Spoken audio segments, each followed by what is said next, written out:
દ્વારકા મંદિરમાં પંડિતજી તરીકે સેવા આપતા અને દ્વારકાધીશના રંગે રંગાયેલા ગુગડી બ્રાહ્મણ પરિવારના અભય ઠાકર અને તેમના ધર્મપત્ની ફાલ્ગુની ઠાકર શ્રીનાથજી ઝાંખી ફૂલફાગ હોરી રસિયા અને કૃષ્ણ ભક્તિના જાહેર કાર્યક્રમોમાં રાધા કૃષ્ણનું નૃત્ય કરી કૃષ્ણમય બની જાય છે। સૌરાષ્ટ્ર ગુજરાતના લગભગ વૈષ્ણવો ઠાકર દંપતીથી જાણીતા છે। ગત રવિવારે સાંજે જામનગરની લોહાણા મહાજનવાડી ખાતે ફૂલફાગ હોરી રસિયામાં આ દંપતીએ ફૂલફાગ હોરી રસિયા રમી વૈષ્ણવોને મંત્રમુગ્ધ કર્યા હતા। અભય ઠાકર અને ફાલ્ગુની ઠાકરનો લોકોને વધુ પરિચય થાય તેવા શુભ હેતુથી જીટીપીએલ જામનગર ન્યૂઝના મેનેજિંગ એડિટર જયેશભાઈ રૂપારેલિયાએ આ કૃષ્ણમય દંપતીની વિશેષ મુલાકાત લીધી હતી। મુલાકાત દરમિયાન કૃષ્ણનું પાત્ર ભજવતા અભય ઠાકરે જણાવ્યું હતું કે મારી ઉંમર આજે 38 વર્ષની છે। હું 8 વર્ષનો હતો ત્યારથી જ ભગવાન દ્વારકાધીશ પ્રત્યે અપાર પ્રેમ અને શ્રદ્ધા છે। જેમ જેમ ઉંમર વધતી ગઈ તેમ તેમ ભગવાન દ્વારકાધીશજી પ્રત્યેની શ્રદ્ધામાં પણ વધારો થતો રહ્યો છે, જેને કારણે મારા લગ્ન પણ રાધાના પાત્ર સાથે થયા હોય તેવો અહેસાસ કરું છું, કારણ કે મારી ધર્મપત્નીનું નામ ફાલ્ગુની છે। ફાલ્ગુનીને પણ નાનપણથી જ ભગવાન દ્વારકાધીશ અને શ્રી કૃષ્ણ ભગવાન પ્રત્યે અપાર શ્રદ્ધા છે, જેને કારણે આજે મને ફાલ્ગુની પણ જાહેર કાર્યક્રમમાં મારી સાથે રાધાનું પાત્ર ભજવે છે, જેનું મને ગૌરવ છે। કૃષ્ણ અને રાધાના પાત્ર સાથે ભારત સહિત લંડન અને દુબઈમાં પણ અનેક નૃત્યના જાહેર કાર્યક્રમોમાં ભાગ લીધો છે।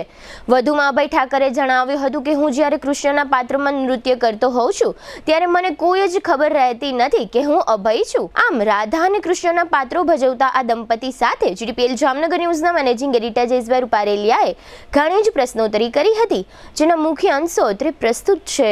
જીટીપીએલ જામનગર ન્યૂઝમાં તમામ દર્શકોનું સ્વાગત છે।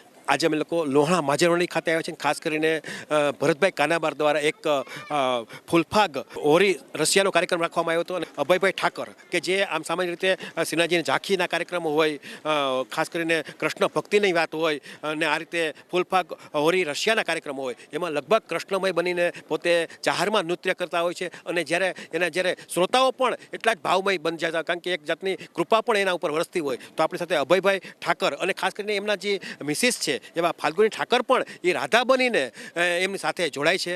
એટલે એક પરિવાર, એક પવિત્ર પરિવાર છે। ખાસ કરીને વાત એટલી છે કે એ મૂળ દ્વારકાના છે અને દ્વારકાની અંદર પણ પંડિતજી તરીકે સેવા આપે છે। પણ લગભગ હું છેલ્લા ઘણા વર્ષોથી જોઉં છું જામનગર લેવલે પણ લગભગ એના વર્ષમાં 8 થી 10, 15, 20 કાર્યક્રમ હોય છે અને લગભગ જે કાર્યક્રમ હોય છે પણ સ્ટેજ કાર્યક્રમ હોય છે અને એટલો બધો કાર્યક્રમ દિલથી બનાવે છે। ટૂંકમાં એટલું બધું વાતાવરણ એટલું બનાવી દે છે, લોકોને એમ થાય કે સાક્ષાત કૃષ્ણ ભગવાનની હાજરી છે। તો આપણી સાથે અભયભાઈ ઠાકર આપણી સાથે જોડાયેલા છે। આપણે એમને પૂછશું કે અભયભાઈ, તમારે જે પ્રમાણે તમે આ બાબતની જે ખાસ કરીને કૃષ્ણ ભક્તિ બાબતે જે લીન થઈ જાવ છો, નૃત્ય કરો છો, એ કેટલા સમયથી ને આ બધી પ્રેરણા ક્યાંથી મળી છે આપને? ખાસ કરીને તો આ બધી પ્રેરણા મારા માતા પિતા દ્વારા મને પ્રાપ્ત થઈ અને વિશેષ કૃપા દ્વારકાધીશ ભગવાનની, કે જે આખા વિશ્વના રાજાધિરાજ કહેવાય છે, એ ભૂમિમાં ભગવાને અમને જન્મ આપ્યો। બાળપણથી જ કૃષ્ણ ભક્તિની સાથે હું જોડાયેલ છું। જ્યારથી ભગવાન શ્રી કૃષ્ણના દ્વારકાધીશના મેં દર્શન કર્યા, હું 5-6 વર્ષનો હતો ત્યારથી જ હું કૃષ્ણ બની અને સ્ટેજ પરફોર્મન્સ કરું છું અને એ પરફોર્મન્સ મને કુદરતી ઠાકોરજીની જે કૃપા કહેવાય એ કૃપા દ્વારા પ્રાપ્ત થઈ છે અને મેં આગળ જતા ક્લાસિકલ નૃત્ય કથકની દીક્ષા મેળવી અને ત્યારબાદ એને મેં આગળ વધારી અને ઘણા બધા મેં કાર્યક્રમો કર્યા છે, કે જેમ કે દેશ અને વિદેશમાં પણ મેં ઘણા બધા કાર્યક્રમો કર્યા છે। ખાસ કરીને ગુજરાતની વાત છે, ભારતની વાત છે, આઉટ ઓફ કન્ટ્રીની વાત છે, ક્યાં સ્થળે તમને આ બાબતનું આમંત્રણ મળ્યું છે અને તમને આ કાર્યક્રમ કરવામાં તમે સફળ થયા છો? ખાસ કરીને દ્વારકામાં ઘણા બધા કાર્યક્રમો કર્યા, ત્યારબાદ સૌથી વધારેમાં વધારે કાર્યક્રમો અમે રાજકોટમાં કર્યા છે, ત્યારબાદ જામનગર છે, મુંબઈ છે, વડોદરા છે, આપણા ગુજરાતની અંદર ઘણા બધા આપણા જે મેન અમદાવાદ છે, એવી રીતના ઘણી બધી જગ્યાએ, ઇવન આપણે દિલ્હીમાં ઘણા બધા રાજ્યોમાં પણ અમે કૃષ્ણ ભક્તિના અને શ્રીનાથજીના કાર્યક્રમો કર્યા છે અને ત્યારબાદ ત્યાંથી સારો એવો પ્રતિસાદ મળ્યો ત્યારે અમે લંડન ખાતે પણ 3 મહિના સુધી અમે ત્યાં રોકાણા હતા અને ત્યાં કૃષ્ણલીલા અને શ્રીનાથજીના ઝાંખીના કાર્યક્રમો કર્યા। ત્યારબાદ એ જ કાર્યક્રમ જે છે અમે દુબઈથી સ્પેશિયલ આમંત્રણ આવ્યું હતું એટલે દુબઈમાં પણ અમે શ્રીનાથજીના અને કૃષ્ણલીલાના કાર્યક્રમો કર્યા। ખાસ કરીને ધારો કે તમારા જે મેરેજ થયા છે, મેરેજ થયા પછી પણ તમને એક રાધાનું પાત્ર મળ્યું છે ફાલ્ગુના સ્વરૂપમાં, તો એ પણ એક તમે નસીબ લઈને નીકળ્યા છો કે આ રીતની એક તમને સપોર્ટ કરે છે અને ખાસ કરીને અત્યારે નેચરલી લોકો અત્યારે ઘરવાળા હોય છે પણ ઘરવાળા રાધા બનવા તૈયાર નથી ને તમારે નસીબ છે કે જાહેરમાં આ રીતે નૃત્ય પણ કરે છે ને તમને પૂરેપૂરો સપોર્ટ કરે છે? સાવ સાચી વાત છે, કારણ કે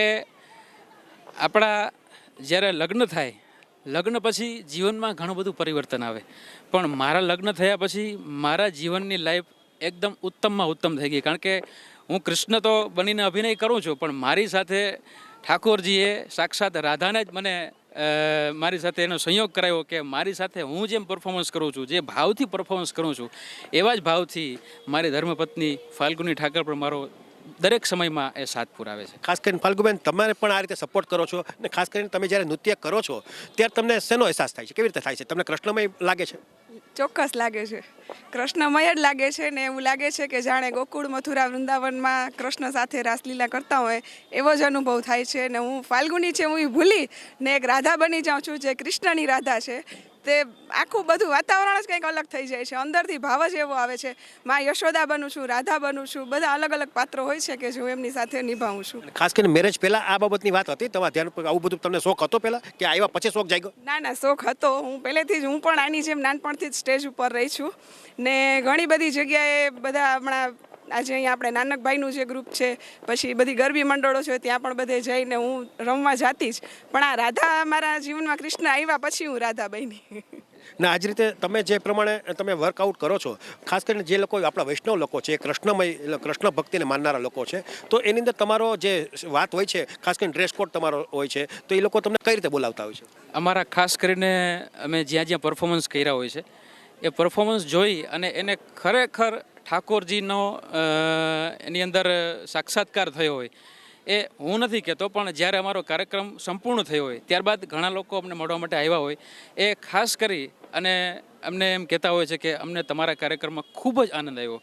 ત્યારે એમ કહેતા હોય છે કે અમે સાક્ષાત ઠાકોરજીના અમે જે દર્શન કરતા હોઈએ છીએ, અમને એવી જ પ્રતીતિ થાય અને એના દ્વારા જ અમે એમને એમ પૂછીએ કે અમે જે કંઈ પણ કરીએ છીએ એ આપની ખુશી અને આપને ખરેખર ઠાકોરજીના જે દર્શન થાય એવા ભાવથી અમે સ્ટેજ ઉપર જ્યારે આવતા હોઈએ છીએ ત્યારે બધું જ ભૂલી અને કેવલ ભગવાનને એક જ પ્રાર્થના કરીએ છીએ કે અમે જે કંઈ પણ કરીએ એ અમારા જે કંઈ પણ દર્શક છે એ દર્શકને એવો ભાવ થાય કે અમે સાક્ષાત ઠાકોરજીના દર્શન કરી રહ્યા છીએ. ખાસ કરીને તમે જ્યારે નૃત્ય કરતા હોય છે ત્યારે તમારા દિલમાં, તમારા મનમાં શું ચાલી રહ્યું હોય?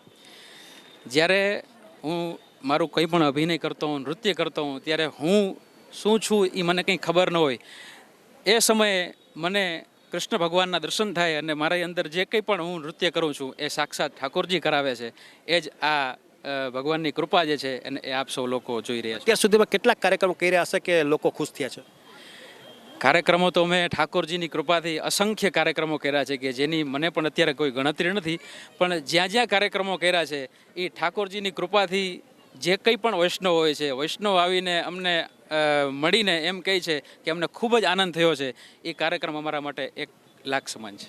આ રીતે તમે જોયું કે આ અભયભાઈ ઠાકર હતા અને ફાલ્ગુની ઠાકર હતા. ખાસ કરીને ગુગળી બ્રાહ્મણ છે એટલે દ્વારકાની અંદર તમને ખ્યાલ છે કે 500 પરિવારો ત્યાં વસે છે અને ખાસ કરીને દ્વારકા મંદિર સાથે સીધો સંપર્કમાં હોય છે. ખાસ કરીને દ્વારકાધીશ ભગવાન સાથે સીધો સંપર્ક હોય છે અને આ રીતની એને પ્રેરણા મળી છે. વર્ષોથી આ બધી મુવમેન્ટ કરે છે, પણ દિવસે દિવસે એને પ્રગતિ કરી છે અને દિવસે દિવસે એનો કૃષ્ણ પ્રત્યેનો ભાવ પણ વધતો હોય છે